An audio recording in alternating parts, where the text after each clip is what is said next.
Chapter 4. The scene disappeared and I closed my eyes. I felt dizzy. I opened my eyes again when I felt normal. The guy's face softened a bit, but before I could blink an eye, his eyes hardened and he scowled. "Watch where you're going, bitch. Are you blind or something?" he said harshly, and he continued walking in the other direction, but before he left, he bumped my shoulder hard that I fell on the ground. I grabbed my shoulder in pain. It was bad enough that it was hurting already. Everyone started laughing at me and I felt the blood rush to my cheeks. He walked away and for some reason, I felt like my heart broke in two. Jade Marshall, a gorgeous girl, came up to me while I was entering the school. I froze and looked at her cautiously. I wasn't expecting to meet someone this fast, and I was actually hoping I didn't meet anyone at all today. Darn, bad luck just loves me.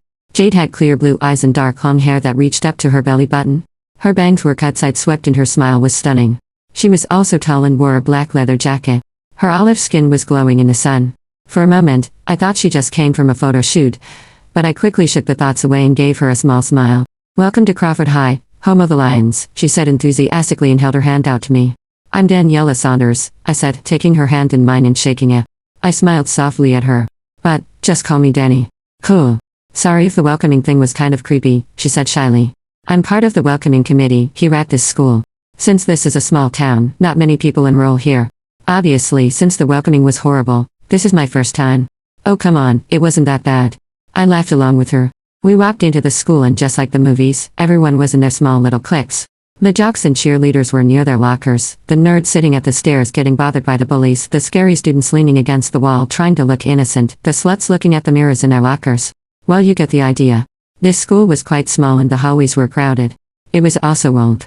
The lockers were rusting a little, the red paint was faded, and the sign at the entrance of the school was missing the F in Crawford so that it read Crawford High. It was a public school. I begged my mom for about an hour yesterday to enroll me here because I didn't want to go to rich, snobby, stuck-up school. "I already got your schedule and school packet," Jade said. She handed me my things. I looked around. Panic began to surge through me. I'm going to be alone and lost, and who knows what will happen to me, I thought to myself. Jade must have seen the look of horror on my face because she said, "Oh, don't worry. You'll get used to it.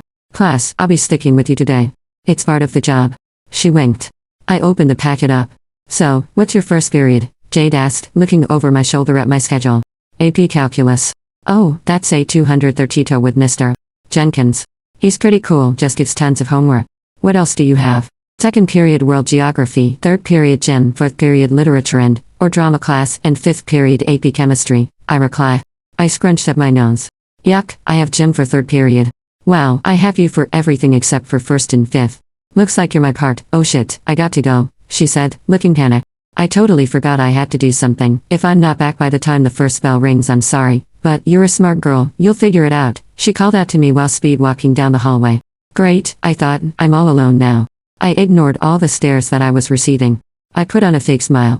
Might as well give them something to look at. I found my locker and opened it up. It was actually pretty clean, I was lucky.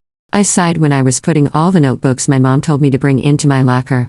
I pleaded with her to leave it at home since it was my first day and I didn't really need to bring so many stuff. She simply scolded me and said, "It's better to be prepared than to wait last minute." Someone leaned coolly against the locker next to mine. I looked up and found a guy with curly blonde hair and chocolate brown eyes. He had a nice build. You could tell because the dark gray shirt he wore showed off his nice body. I would have been swooning over him, but he had a cocky smirk on his face. Big turn off, cocky dudes. "Hey, sweetheart. What do you say we get out of this place and do something more entertaining?" he asked and added a wink.